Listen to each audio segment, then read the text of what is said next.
안녕하세요. 홍콩시립대학교에서 바이오메디컬 사이언스를 전공하고 있는 김지연입니다. 제 주제는 CAR macrophage, the promising therapy for solid tumors and its modification to cope with TME입니다. 카이메릭 안티젠 리셉터란 세포에 특정 단백질을 대상으로 하는 새로운 기능을 부여하도록 조작된 수용체 단백질입니다. CAR은 기본적으로 extracellular 도메인에 있는 single chain variable fragments와 hinge region, transmembrane 도메인, 그리고 intracellular 도메인으로 이루어져 있습니다. 이러한 구조를 통해 세포 외부에서 암세포를 인식하고 세포 내부에서는 세포를 활성화하는 신호를 전달해 암세포를 공격하게 됩니다. MHC는 T셀을 활성화해서 필수적입니다. 표면에 MHC가 없는 암세포들은 이러한 점 덕분에 면역 반응을 피하게 됩니다. 이런 맥락에서 CAR의 가장 큰 장점은 MHC에 의존하지 않고 T셀 활성화와 항암 반응이 시작될 수 있다는 점입니다. 그러나 CAR T셀에는 제한된 종양 침입과 CAR Tcell Associated Toxicities라는 한계점도 존재합니다. CAR macrophage는 1세대 CAR을 기반으로 하고 있으며 CAR T셀과 같은 방식으로 항암 반응들이 시작되게 됩니다. CAR M의 항암 반응 예시로는 phagocytosis, interaction between T-cell, pro-inflammatory cytokine secretion 등이 있습니다. CAR T셀과 비교해 CAR M이 가질 수 있는 이점은 종양 침입이 쉽다는 점, 그리고 cytokine release 신드롬이 없다는 점입니다. 매크로페이지는 안티튜머인 M1과 튜머 프로모팅인 M2로 나뉠 수 있습니다. 튜머 어소시에이티드 매크로페이지는 이중 M2와 유사한 형질을 가지고 있어 암의 진행과 전이에 도움을 줍니다. 매크로페이지의 침입이 용이한 것도 암세포가 이런 TAM들을 끌어들이기 위해 사이토카인을 생성하기 때문입니다. 침입 후 TME의 낮은 pH와 하이폭시아도 M2 폴러라이제이션에 일조합니다. 이를 바탕으로 두 가지 의문이 들었습니다. 첫째, CAR M이 TME에서 M2로 폴러라이즈 된다면 어떻게 될까? 또한 조사를 통해 M1 폴러라이제이션이 된 CAR M의 pro-inflammatory cytokine secretion이 형성되었다는 연구를 찾을 수 있었습니다. 이를 바탕으로 둘째, 어떻게 M1 타입 CAR M의 형질을 유지시킬 수 있을까라는 질문도 가지게 되었습니다.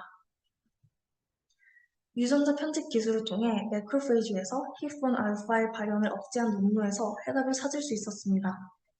HIF1알파란 하이폭시아에 대한 세포 반응에 관여하는 전자 조절 인자입니다. 연구진은 TAM에서 HIF1알파가 활성화되었다는 점과 면역 억제 환경에 연관이 있다는 점을 알아냈고, 종양 진행과 TME에 미치는 영향에 대해 알아보고자 CRISPR-Cas9 EZH2라는 유전자 가위를 사용하여 히스톤 메실레이션을 통하여 HIF1알파 유전자 발현을 억제하였습니다. 이 매크로페이지의 이름을 CARM이라 붙인 후 실험을 진행하였습니다. 이후 하이폭시아에서의 매크로페이지 형질 변경을 비교 관찰하기 위해 인위적으로 M1 혹은 M2 폴러라이제이션을 유발하는 환경에 매크로페이지들을 담아 배양했습니다. M1 폴러라이제이션을 야기하는 환경에서 혈음에서 가장 높은 비율의 M1 마커가 나타났고, M2 폴러라이제이션을 야기하는 환경에서 혈음이 가장 낮은 비율의 M2 마커를 가지고 있었습니다. 연구진들은 이를 통해 HIF1알파 발현 억제가 하이폭식한 환경에서 종양 억제 효과를 가질 수 있다고 결론지었습니다.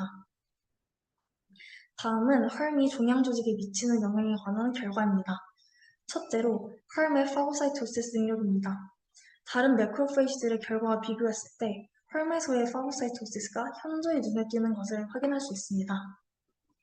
둘째, 튜머 프로그레션 이니비션에서의 역할입니다. 좌측 하단 사진에서 혈만 높은 루미네센싱 인텐시티를 의미하는 빨간 부분이 보이지 않습니다. 또한 우측의 그래프에서도 혈미 현저히 낮은 튜머 볼륨과 높은 생존율을 보이고 있습니다. 셋째, 종양 조직에 있는 T셀의 증가입니다. 종양 조직에 각각 혈과 컨트롤 매크로페이지를 주입했을 때 혈을 주입한 조직에서 전반적인 T셀과 CD8 플러스 T셀의 증가폭이 더 크다는 것을 확인할 수 있었습니다. T셀 릴레이드 사이토카인 발현과 CD3 플러스 T셀에서의 Ki67 역시 가장 높다는 결과를 보였습니다. 마지막으로는 면역 억제 환경의 개선입니다. 헐을 주입한 종양 조직에서 그 밖의 종양 조직보다 PD-1 발현과 FOXP3가 현저히 감소되었다는 것을 확인할 수 있습니다. 요약하자면 컬M의 M2 폴러라이제이션이 일어난다면 어떤 영향이 있을지, 또 어떻게 TME에서 M1 타입 컬M을 유지시킬지에 대한 대답으로 위 논문의 결과들을 근거로 히폰 알파의 메실레이션을 제시하였습니다. 이를 통해 컬M이 가진 종양 파괴성 작용을 강화하며 M2 폴러라이제이션의 방지와 M1 페노타입 유지에 도움이 될 것이라는 가설을 세우게 되었습니다. 발표를 준비하며 락테이트 옥시데이즈 혹은 나노파티클 등을 이용해 하이폭시아와 로우 pH를 개선하여 TME를 정상화하는 방법이 있다는 것을 배웠고, 이를 통해 한 가지 문제를 여러 관점에서 접근하는 방법을 배울 수 있었습니다. 향후 폴러라이제이션, 특히 M2 폴러라이제이션이 컬M에 미치는 효과와 히폰 알파의 억제가 컬M에 미치는 영향에 대한 검증이 필요할 것으로 생각합니다. 이상으로 발표를 마치겠습니다. 감사합니다.